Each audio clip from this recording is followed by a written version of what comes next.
You're watching Let the Quran Speak. Now we answer questions we've received from you, our viewers. If you have a question yourself, please visit our website, www.quranspeaks.com. Okay, Brother Shabir, this is a question about anger.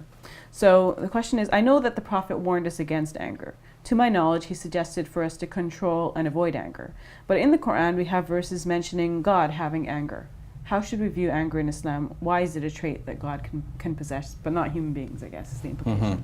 Well, not only God can possess that or resort to that, but human beings as well. But the idea is to distinguish between controllable and uncontrollable anger. Now, to be sure, there is a case where a man asked the Prophet Muhammad, peace be upon him, for advice, according to one report, and the Prophet, peace be upon him, said to him, La taghdab, do not become angry. And the man asked again and again, advise me some more. And the Prophet, peace be upon him, kept saying to him, and do not become angry. Which suggests that you shouldn't, it's a very strong imperative not to. Yes, if you take that as a blanket generalization for all people, then that would be the emerging teaching. But it is more likely that this was the teaching specific for this particular man.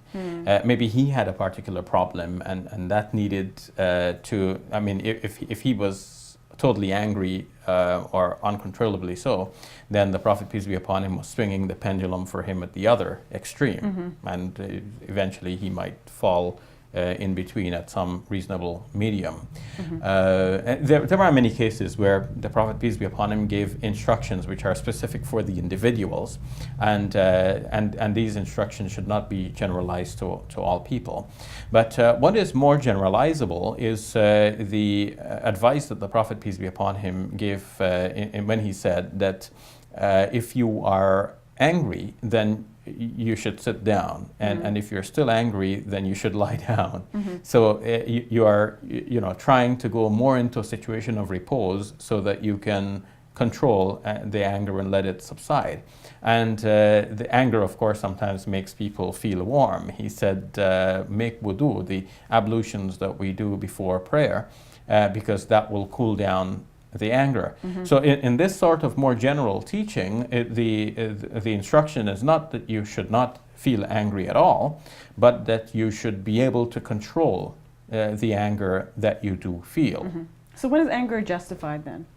Well, Muslim scholars have discussed this, and they said that in fact some anger is good because anger actually motivates you to action. Sometimes you read something in the news and you see that there is an injustice being carried on and some injustice going on, and you feel angry about it. You feel, I really want to do something to change that. Well, that anger that motivates you to good action is actually good. And this could be used in a variety of situations.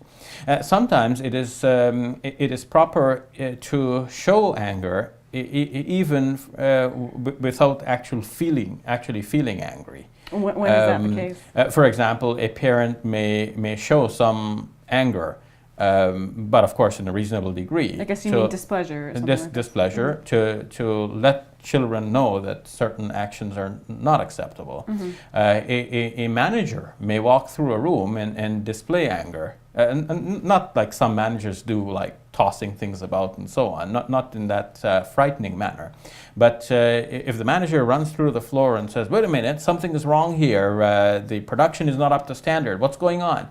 Well, that will get people motivated to look at their actions and make sure that they're and not whiling away their time, and that their production can actually be up to a reasonable level. So the questioner was asking about God displaying anger. So I want to ask you about that. Where does God display anger in the Quran, and in what circumstance?